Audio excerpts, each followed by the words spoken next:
ভাই আপনার কাছে হোল্ডার আছে? জি ভাই, আছে তো। ঠিক আছে, বাকির খাতায় লিখে রাখেন। আচ্ছা ভাই, ঠিক আছে। ভাই, মালগুলো কি ঠিকঠাক দিয়েছেন? জি ভাই, ঠিক আছে ভাই। আজকে আপনার দুইটা গ্যাসের সিলিন্ডার আসছে, এসে মালগুলো একটু বুঝায় নেন। ভাই, আমি তো আজকে একটু অসুস্থ, লেবারটাও আসে নাই। মালগুলো একটু ভিতরে ঢুকাই রাখতে ভালো হইতো। আচ্ছা ভাই, আমাকে কেউ একজন সাহায্য করলে আমি মালটা ভিতরে ঢুকাই দিতে পারতাম। ভাই, আজকে বুকে প্রচন্ড ব্যথা, কি যে করি।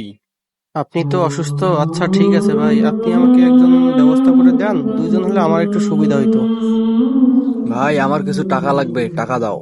ও, তুই আইসস, ভালোই হয়েছে। ভাই, সব গ্যাসের সিলিন্ডার গুলো একটু ভিতরে ঢুকাই রাখতো। না না ভাই, আমি এগুলা পারবো না।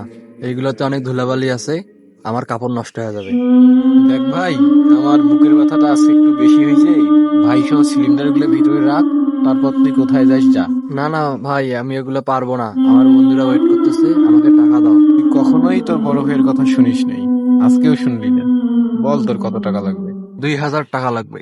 2000 টাকা? এই নে তোর টাকা। আচ্ছা ভাই, নেন। আমি কষ্ট করে হলেও ধরতেছি, মালটা একটু ভিতরে রাখি। আচ্ছা ভাই, ঠিক আছে, ধরেন। আহ, আরে আরে ভাই, আপনি মনে হয় একটু বেশি অসুস্থ ভাই। আচ্ছা আচ্ছা ভাই, আসেন, আপনাকে তো হসপিটাল নিয়ে যেতে হবে ভাই। হ্যাঁ, অটো। বন্ধু, আজকে পকেট গরম আছে, আজকে পার্টি হবে, সেই পার্টি হবে। হ্যালো, অনেক।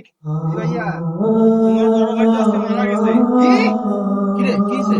বন্ধু, আমার বড় ভাই মারা গেছে বন্ধু। আরে কান্দিস না, কান্দিস না। ভাই, কি মাল দিছেন ভাই? 2 দিনেই নষ্ট হয়ে যাচ্ছে। কেন ভাই, মালটা তো ভালোই ছিল। আরে 2 দিনে যায় নাই ভাই, নষ্ট হয়ে গেছে। কি মাল এটা দিছেন? আচ্ছা ঠিক আছে ভাই, এই কোম্পানির পরিবর্তে একটা ভালো কোম্পানির মাল দিচ্ছি আপনাকে। না না ভাই, আমি কোনো মাল নেবো না ভাই। আপনি আমার টাকা ফেরত দেন। আচ্ছা ভাই, ঠিক আছে। এটা কত টাকা ছিল জানি? ভাই, 500 টাকা। নেন ভাই আপনার টাকা। ভাই ভালো আছেন? আলহামদুলিল্লাহ। দোকানপাট তো ভালোই চালাইতেছেন ভাই। আমার কিছু মালের টাকা বাকি ছিল ভাই। এই যে 2,36,000 টাকা, টাকাটা আমাকে দেন। বড় ভাই মারা যাওয়ার পরে ব্যবসায় আমি হিমশিম খাচ্ছি, কুলিয়ে উঠতে পারতেছি না। খুব তাড়াতাড়ি আপনার টাকা পরিশোধ করে দেবো। না ভাই, এভাবে বললে তো হবে না ভাই। আমারও তো চাকরি আছে ভাই, আমারও বেতন কোম্পানি আটকায় রাখছে ভাই। আপনি আমাকে যেভাবে হোক টাকাটা দিয়ে দেন ভাই। দেখেন ভাই, আমি তো দোকান করে লাভ করতে পারতেছি না। যে মালগুলা বিক্রি করতেছি ওই মালগুলো আবার ফেরত আসতেছে, কোম্পানিকেও মালগুলো দিতে পারতেছি না। তা বললে কি হয় ভাই? আপনি যেভাবে হোক আমার টাকার ব্যবস্থা করে দেন। ঠিক আছে ভাই, আমি 2-1 মধ্যে টাকা ম্যানেজ করতেছি। 2-1 না ভাই, আমাকে টাকাটা লাগবেই। আপনি কালকের মধ্যে আমাকে টাকাটা দিয়ে দিবেন। আমি কালকে আসবো, আপনি আমার টাকাটা দিয়ে দিবেন। আসি ভাই। দেখ বন্ধু, নিতে নিতেই তো তোর কাছে 10 লাখ টাকা নিয়ে ফেললাম, আর 2 লাখ টাকা ধার দিলে খুব ভালো হইতো। দেখ, আমি এত কোনো টাকা দিতে পারবো না, এমনিতে 10 লাখ টাকা দিয়ে ফেলছি। দেখ বন্ধু, ভাইয়া তো যেভাবে ব্যবসাটা চালাইছিল আমি তো এইভাবে চালাইতে পারতেছি না। 2-4 লাখ টাকা দে, আমি 2-3 দিনের মধ্যে দিয়ে দিব। শোন, তোকে দিয়ে ব্যবসা হবে না, তার থেকে শুন, আমি তোকে আমি 10 লাখ টাকা দিচ্ছি, দোকানটা আমার দিয়ে দে। বড় ভাইয়ের এত কষ্টের দোকানটা আমি বিক্রি করে দেবো?